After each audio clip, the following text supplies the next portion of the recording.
Howdy, and welcome once again to another episode of Kipower Media. I'm your host, Douglas Ebole. It is clear to say that the Gen Z movement shook the core of Kenyan politics. We all know what happened, we know what the movement did, and it was this close to toppling President William Ruto before the late Honorable Prime Minister Raila Odinga came to his rescue and saved him. But there is something that I'd like to talk about, and this is the Gen Z. For the Gen Z, and having such a strong movement that actually was able to use the digital media and the digital platform to create a lot of shakeup and create a big movement that actually went international.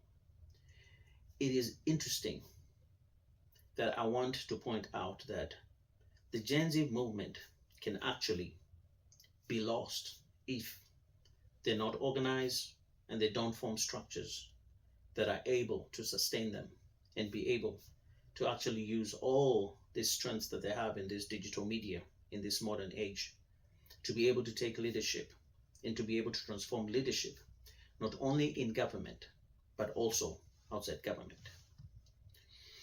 To take leadership in Kenya, the Gen Z movement should transition from decentralization or a decentralized protest to building a cohesive political structure with a political vision while also demonstrating accountability and using its digital skills for long-term strategy and governance reform.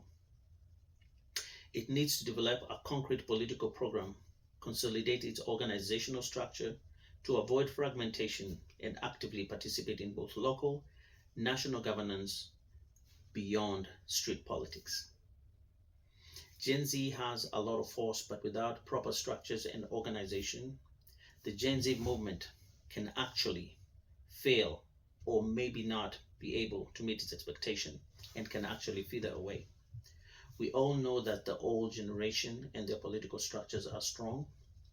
They have the finances, they have the backing from their core supporters, but the Gen Zs have something that they don't have, which is a vision, which is the understanding of good governance, which is the understanding of the digital platform in this modern age that they can use to actually effect good leadership, create avenues whereby they can educate the political population, they can be able to educate the political elite, they can be able to educate people on political issues, and they can be able to steer a way that people can understand how politics work and what is expected from leadership.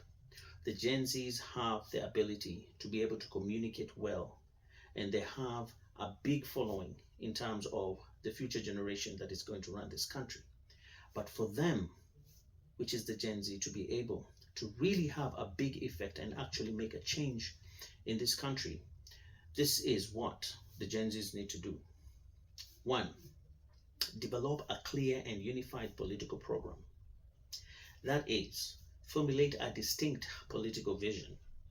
The movement or the Gen Z movement should move beyond reactive protests to create a comprehensive and forward-looking political program. This includes proposing specific policies on issues like economic opportunity, governance, and social justice. Gen Zs also should build a broad coalition. By this I mean while leaderless movements can be effective for protests, of which the Gen Z movement was leaderless. Transitioning to leadership requires consolidation, forming partnerships with other progressive forces to create a unified political front is necessary for effective governance. It's important that the Gen Zs create this progressive coalition with other forces so that they can actually be able to effect governance towards a positive trajectory. Another thing that the Gen Zs need to do is create a structured but adaptable organization framework. The Gen Zs should move beyond decentralized networks. The movement's current strength lies in decentralized online organization, but it needs to be balanced with strategic institutional structures for governance.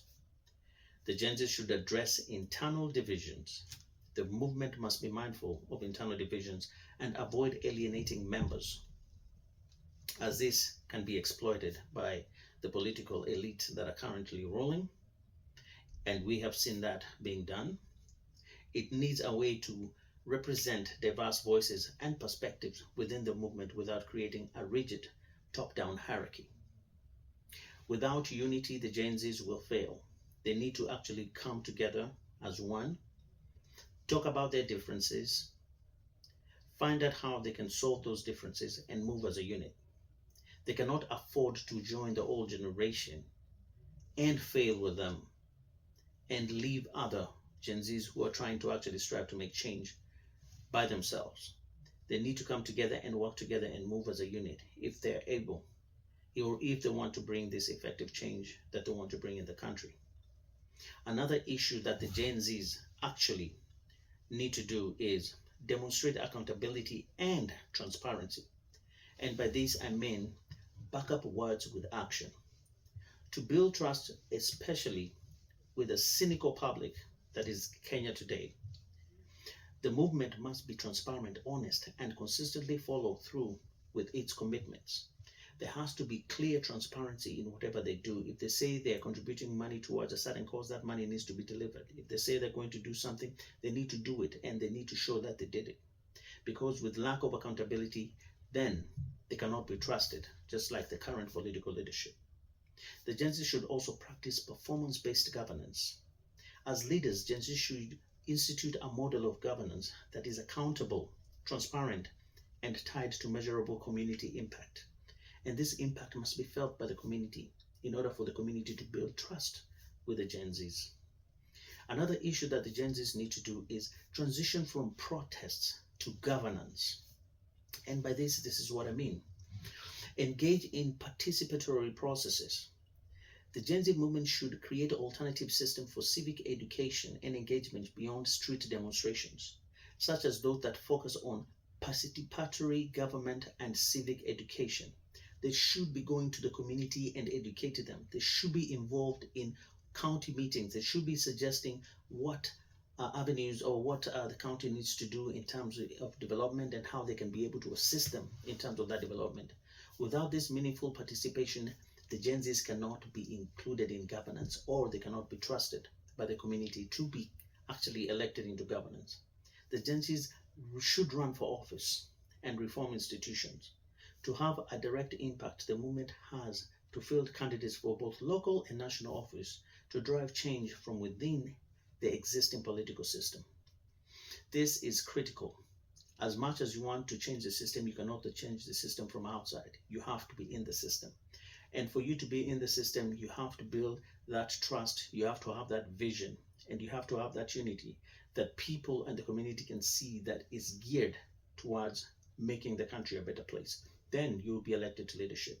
If you do not demonstrate this, the current leadership, that is the old leadership that is corrupt, will still be elected because they bring the money to the ground and bribe.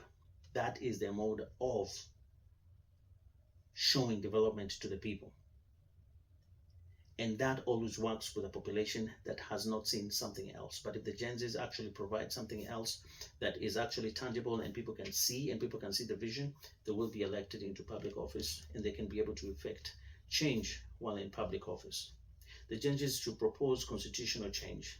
A clear goal should be a constitutional conversation. A clear goal should be a constitutional conversation to reform the structure of governance and ensure inclusivity and effectiveness. Another thing that the Gen Zs need to do, which will actually be my last point, is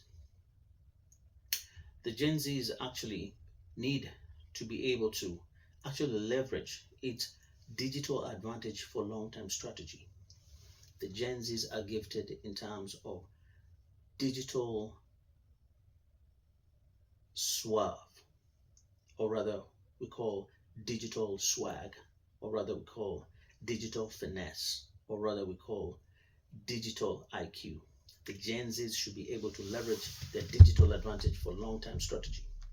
They should use their digital tools for governance, which means that the movement, or rather the Gen Z movement, can use its proficiency in digital platforms for more than just mobilization and demonstration. This includes using them for data collection, policy analysis, and creating a more direct and transparent form of communication between government and its citizens. And this is what we call even civic education. They should start now. Collect data, collect information, be able to do analysis, and be able to communicate with the public with proper research.